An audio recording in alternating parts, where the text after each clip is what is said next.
आज हम ऐसी महानुभूतियों का जिक्र करेंगे जिनका इतिहास रचा हुआ है, जिनके लेख, जिनके दोहे सारा संसार गा रहा है और उन दोहों ने संसार का जीवन को पलट भी दिया है। जी हाँ, कबीरदास जी और दूसरे रविदास जी।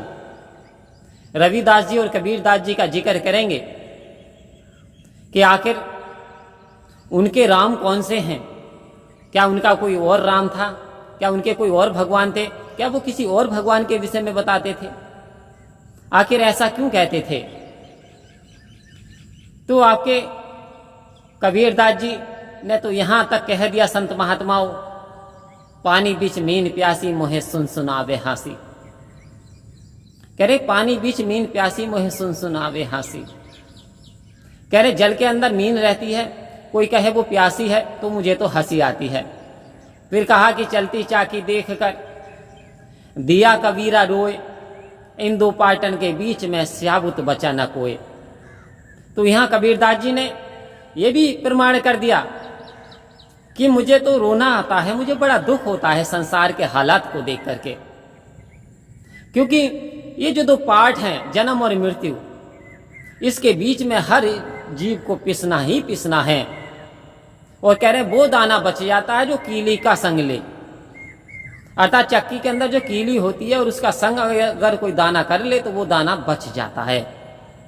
यानी फिर क्या कोई व्यक्ति मृत्यु और जन्म से बच जाता? जी हाँ, 84 के बंधनों से मुक्त हो जाता है, क्योंकि मनुष्य जब तक इस संसार में आवागमन करता है जब तक उसे मोक्ष की प्राप्ति नहीं हो जाती।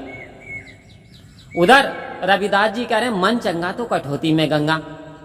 हे संत महात्माओं, यदि इंसान का मनुष्य पाक है, पवित्र है, साफ है, सुथरा है, यदि मन में परमात्मा का वास है, परमात्मा का एहसास है, परमात्मा का भय है, तो वो जो बोलेगा वो हो जाएगा, जैसा सोचेगा वैसा प्राप्त कर लेगा, क्योंकि अब तो उसकी लाइन जुड़ गई। आओ संत महात्माओं, मन चंगा तो कठौती में गंगा। कह रहे इस कठौती में जो है, जिसमें चमड़ा डाला जाता है, इसमें गंगा प्रकट हो सकती है। ऐसा रविदास जी बोलते थे। आओ संत महात्माओं, तो कह रहे हैं कि राम कितने हैं? कह रहे एक राम है घट घट बैठा, एक राम है दशरथ का बेटा, एक राम है घट घट बैठा, एक राम है जगत पसारा, एक राम है जग से न्यारा। अब कह रहे हैं एक राम जी तो वो थे जो भगवान यानी दशरथ के बेटे थे, एक राम वो है जो कड़कड़ में समाया हुआ है, एक राम घटघट में है, एक राम इस सारे संसार से न्यारा है। तो आखिर किसकी जिक्र, किसकी वंदना कबीरदास जी और रविदास जी करा करते थे संत महात्माओं।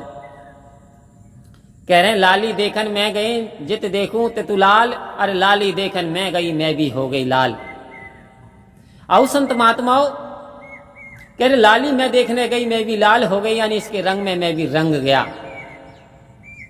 इधर कह रहे हैं जब मैं था, कबीरदास जी, जब मैं था तब हरि नहीं, अब हरि है मैं नहीं, सब अंधियारा मिट गया जब दीपक देखा माही। कह रहे जब मेरे अंदर मैं रूपी अहंकार था, अर्थात मुझे ज्ञान था ही नहीं कि वहम क्या है और अहम क्या है और अहंकार क्या है और निरंकार क्या है। मैं तो अहंकार को जानता था, निरंकार को जाना ही नहीं। अब मेरे अंदर परमात्मा का वास है, लेकिन मैं नहीं, सब अंधियारा। सतगुरु की कृपा हुई, सारा अंधियारा मिट गया, अब रोशनी मिल गई ज्ञान की। उधर कहा कि देखे इंसान की हालत क्या हो गई, कस्तूरी नाभि बसे मृग ढूंढे बन माही, ऐसे घट घट राम है दुनिया देखे नहीं। आखिर इस घट घट वासी का, कणकण वासी का जिक्र कबीरदास जी ने खुलकर किया, ऐसे घट घट राम है दुनिया देखे नहीं। कह रहे कस्तूरी की नाभि में, मृग की नाभि में कस्तूरी बसती है, खुशबू बहुत आती है, मृग को आनंद बहुत आता है, उसे प्राप्त करने की चाह में बन बन डोलता है। ऐसे ही जब जब ये जीव आत्मा को परमात्मा का एहसास होता, आनंद आता, अनुभूति होती है, ये उसे तीर्थों में प्राप्त करना चाहता है। तो कहा तीर्थ गए तो एक फल, संत मिले फल चार, अरे सतगुरु मिले अनंत फल, कहे कबीर विचार। कबीरदास जी कह रहे हैं, मैंने सोच समझ करके विचार किया कि तीर्थ जाने से एक फल की प्राप्ति होती है, संत यदि मिलते हैं तो 4 फलों की प्राप्ति हो जाती है, यदि सतगुरु मिलते हैं तो अनंत फलों की प्राप्ति हो जाती है। आहु संत महात्माओं, अनंत फलों की प्राप्ति हो जाती है। उधर करें एक घड़ी आधी घड़ी, आदि से पुनियाद। एक और दास जी जुड़े गए, तुलसीदास जी। एक घड़ी आधी घड़ी, आदि से पुनियाद, और तुलसी संगत साध की तो कटे कोट अपराध। तुलसीदास जी कह रहे हैं एक घड़ी होती है, पुनः आधी घड़ी कर लो, फिर उसमें से आधी घड़ी कर लो। यदि इतनी सत्संग करने से करोड़ों अपराध दूर हो जाते हैं तो संत महात्माओं कल्पना कर लो, यदि हम ज्यादा समय सत्संग करें तो क्या हाल होगा। तो यह प्रमाण दिया है, जो परमात्मा कण कण में समाया हुआ है, कण कण में व्याप्त है। तो कहा कि तेरी मर्जी के बगैर हे मेरे मंगल मूल, पत्ता तक हिलता नहीं, खिले न कोई फूल। हे सच्चे पातशाह, बिन तेरे आदेश के संसार में कोई घटना कुछ नहीं होता।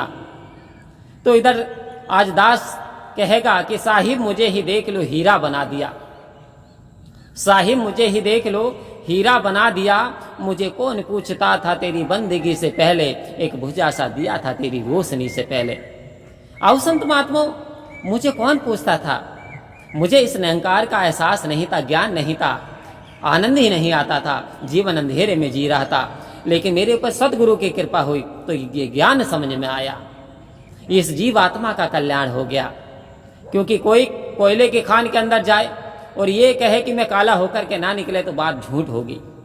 कोई ये कहे कि सतगुरु का ज्ञान मिलने के बाद भी जीवन में बदलाव ना आए, सतगुरु की महिमा ना बरसे, तो ये बात झूठ होगी। सतगुरु की कृपा बरसती है जब हम सतगुरु के वचनों का पालन करते हैं। इसलिए हर हाल में, चाहे जिस हाल में रही हो, राम राम कहते रही हो, जिस हाल में रही हो, सेवा सत्संग सुमरण करते रही हो। ज्यादा से ज्यादा सेवा सत्संग सुमरण करेंगे तो जीवन का कल्याण होगा। परम प्यार से बोलिए धन्य का जी।